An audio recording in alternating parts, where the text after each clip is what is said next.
नमस्कार साथियों, मैं रंजीत चौहान। आजकल के जज जो हैं वो फैसले सुनाने के लिए नहीं जाने जा रहे हैं। आजकल के जज जूता खाने के लिए जाने जा रहे हैं। कहीं पर जजों को जूता मिल रहा है, कहीं पर उन्हें गालियां मिल रही, कहीं पर उन पर चप्पल फेंकी जा रही है। मतलब अब जजों के साथ बहुत बुरा बर्ताव शुरू हो गया है। और सबसे बड़ी बात है कि वो जज हैं।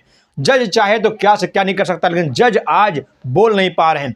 जज आज अपने ऊपर जूता खाने के बाद भी प्रतिक्रिया नहीं दे पा रहे हैं। वजह जानते क्या है? वजह है ईडी सीबीआई। दोस्तों, एक बहुत खौफनाक सच्चाई आपके सामने बयां करने जा रहा हूं, बहुत खौफनाक। हमारे देश के जजों के पीछे मोदी सरकार ने सीबीआई लगा दी है, ईडी लगा दी है, उनके ऊपर डोजियर लगा दिया है, उनके परिवार को फंसाने की धमकी दी जा रही है, उनके परिवार को बर्बाद करने की धमकी दी जा रही है।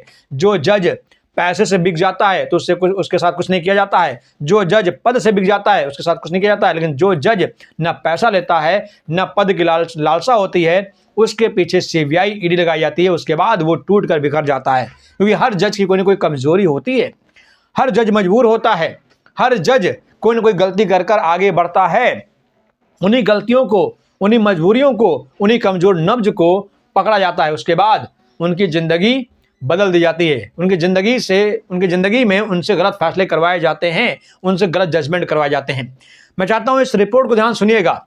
ये है प्रशांत भूषण, जो कि सुप्रीम कोर्ट के जाने माने अधिवक्ता हैं, और इन्होंने कहा है कि जो सुप्रीम कोर्ट के जज उनके पीछे सीबीआई लगा दी गई है। मतलब कि जो बीआर गवई हैं, जो देश के सबसे बड़े जज हैं, उनके पीछे सीबीआई लगा दी गई है। इसीलिए अभी हाल ही में राकेश किशोर नाम का एक मनुवादी, एक नीच इंसान सीबीआई पर जूता फेंकता है। सीबीआई साहब कुछ नहीं बोलते हैं। अरे सीबीआई चाहे तो देश में उथल पुथल मचा सकता है, सीबीआई चाहे तो प्रधानमंत्री कुर्सी हिला सकता है, सीबीआई चाहे तो राष्ट्रपति तक को हिला सकता है। वो सीबीआई अपने ऊपर जूता खाने के बाद भी खामोश रहता है। वजह सिर्फ और सिर्फ सीबीआई होगी या ईडी होगी। चलिए, मैं चाहता हूं कि प्रशांत भूषण का ये वीडियो जरा सा सुन लीजिए, उसके बाद आगे हम आपको खबर दिखाते हैं, पूरी सच्चाई से रूबरू कराते हैं। देखिए वीडियो बारे में और उनके बच्चों के बारे में, उनके वाइफ्स वगैरह के बारे में अगर कोई भी कमजोरी किसी जज की पकड़ में आ जाती है तो उस कमजोरी को इस्तेमाल करके उस जज को ब्लैकमेल किया जाता है। और अगर वो जज चीफ जस्टिस हो और उसको आपने सक्सेसफुली ब्लैकमेल कर लिया तो फिर आधी जुडिशरी आपके हाथ में आ गई। चीफ जस्टिस किसी भी तरह से सरकार के हाथ में आ जाए तब फिर समझ लीजिए कि आधी जुडिशरी सरकार के हाथ में आ चुकी है। सुना आपने वीडियो, सुन लिया आपने वीडियो में प्रशांत भूषण ने कितनी खतरनाक सच्चाई बयां की है। दोस्तों, दरअसल प्रशांत भूषण ने कहा है कि जो न्यायाधीश है उनके ऊपर गुप्त डोजियर लगा दिया गया है। भारत की न्यायिक प्रणाली को तहस नहस किया जा रहा है, नष्ट किया जा रहा है। उनके पीछे एजेंसियां लगाकर उन्हें जेल भेजने की धमकी दी जा रही है। सोचिए, कोई अगर जज होगा, सीबीआई होगा या किसी हाईकोर्ट का जज होगा, तो अगर जो है उसके पीछे सीबीआई लगाई जाएगी, उसे जेल में डाला जाएगा, उसकी कितनी बदनामी होगी। वो जिंदगी भर की इज्जत ताक हो जाएगी। इसलिए सीबीआई हो या कोई भी जज हो, वो सरकार के आगे झुकने पर मजबूर हो जाते हैं।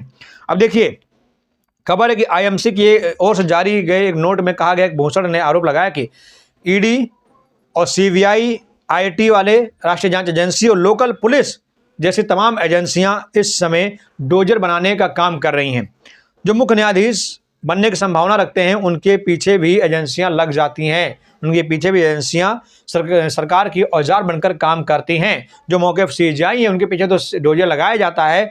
जो भावी सीबीआई हैं, जैसे मान लीजिए सूर्यकांत का नाम उछल रहा है, उनके पीछे भी सीबीआई लगा दी गई होगी। उनकी कमजोर नब्ज पकड़ने की कोशिश की जा रही होगी। अब देखिए आगे भी खबर देखिए, उन्होंने आगे ये भी कहा कि जो न्यायाधीश को सरकार की बात नहीं मानते हैं उनके लिए डोजर लगाया जाता है। दरअसल ऐसा न करने पर उनकी पोल खुल जाएगी, उनके बच्चों को जेल में डाल दिया जाएगा। न्यायालय को झुकाने के लिए भय, प्रलोभन, अवरोध का इस्तेमाल किया जा रहा है। साथियों, भूषण ने एक बात और कही है। भूषण ने कहा इसमें कुछ स्वतंत्र न्यायाधीशों का चयन अवरुद्ध हो गया है। खासकर अल्पसंख्यक समुदाय से संबंधित न्यायाधीशों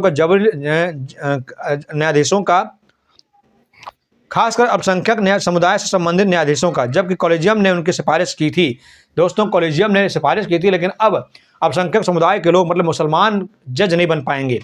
मुसलमानों को जज नहीं बनने दिया जा रहा है, क्योंकि मुसलमानों से आप जानते हैं मोदी जी को बहुत नफरत है।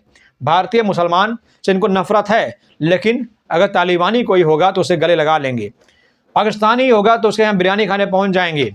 दुबई का होगा, कोई भी किसी देश का होगा तो उसे गले लगा लेंगे। लेकिन हिंदुस्तानी मुसलमानों से इन्हें बहुत नफरत है, इसलिए हिंदुस्तानी मुसलमानों को जज भी बनने नहीं दे रहे हैं। ये है भारत की न्याय प्रणाली की सच्चाई। और जानते हैं कि अगर इस तरीके से देश चल रहा है तो देश में पूरी तरीके से कानून व्यवस्था, न्यायिक प्रणाली तहस नहस हो गई है, टूट फट गई है, तहस नहस हो गई है, चौपट हो गई है।